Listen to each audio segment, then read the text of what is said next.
Kementerian Kesihatan ingin memaklumkan bahawa daripada bulan Januari 2020 sehingga 6 Jun 2020 terdapat sebanyak 48,584 kes demam denggi yang telah dilaporkan berbanding dengan 54,524 kes bagi tempoh yang sama pada tahun 2019, iaitu penurunan sebanyak 11%. Trend penurunan kes denggi turut dilihat di kebanyakan negara ASEAN yang lain. Namun begitu, sejak 6 minggu yang lepas didapati kes demam denggi mulai menunjukkan trend peningkatan secara berterusan, iaitu dengan purata peningkatan sebanyak 8% setiap minggu. Sepanjang tempoh yang sama bagi tahun ini, 84 kes kematian kes denggi telah dilaporkan berbanding dengan 83 kes pada tahun 2019. Berdasarkan siasatan awal terhadap 84 kes kematian demam denggi pada tahun ini, didapati 11% telah lewat mendapat rawatan, iaitu 3 hari selepas bermulanya gejala.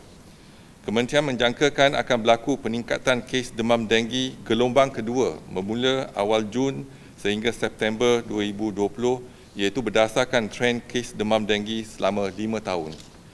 Memandangkan Perintah Kawalan Pergerakan Pemulihan akan mula dilaksanakan pada 10 Jun 2020, lebih banyak sektor ekonomi, aktiviti sosial, pendidikan, keagamaan dan perniagaan bakal dibuka. Kemungkinan kebanyakan tempat ini yang lama tertutup dan tiada pergerakan orang ramai lalu berisiko menjadikan tempat pembiakan nyamuk. Sehubungan dengan itu, orang ramai diseru supaya mempertingkatkan tahap kebersihan di kawasan masing-masing, terutamanya di mana takungan air dan tempat-tempat yang berpotensi untuk pembiakan nyamuk. Usaha membanteras nyamuk Aedes dan demam denggi adalah tanggungjawab kita bersama. Seperti mana juga masyarakat telah berganding bahu bagi memutuskan penularan jangkitan COVID-19. Tindakan pencegahan perlu diambil selaras dengan norma dan kelaziman baru bagi mengekang penularan kes demam denggi. Misalnya, yang pertama, pemilik permis perlu membuat pembersihan di dalam dan di luar permis masing-masing setiap minggu. Yang kedua, mana-mana permis atau ruang bilik yang telah lama tidak beroperasi hendaklah disembur aerosol pada hari pertama sebelum digunakan.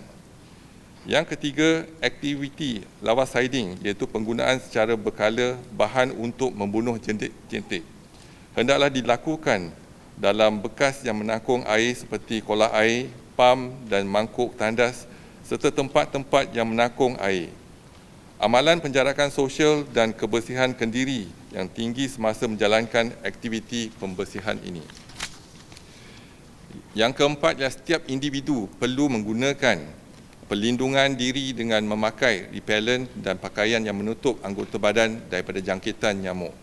Yang kelima, sekiranya mengalami gejala demam denggi, segera dapatkan rawatan di fasilitis Kementerian Kesihatan yang berhampiran dan penguatkuasaan Perintah Kawalan Pergerakan Bersyarat atau Pemulihan tidak sepatutnya menjadi halangan untuk mendapatkan rawatan awal.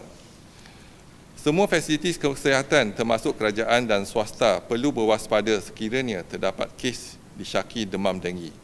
Kes-kes tersebut perlu segera dirawat dan dirujuk sekiranya memerlukan rawatan selanjutnya.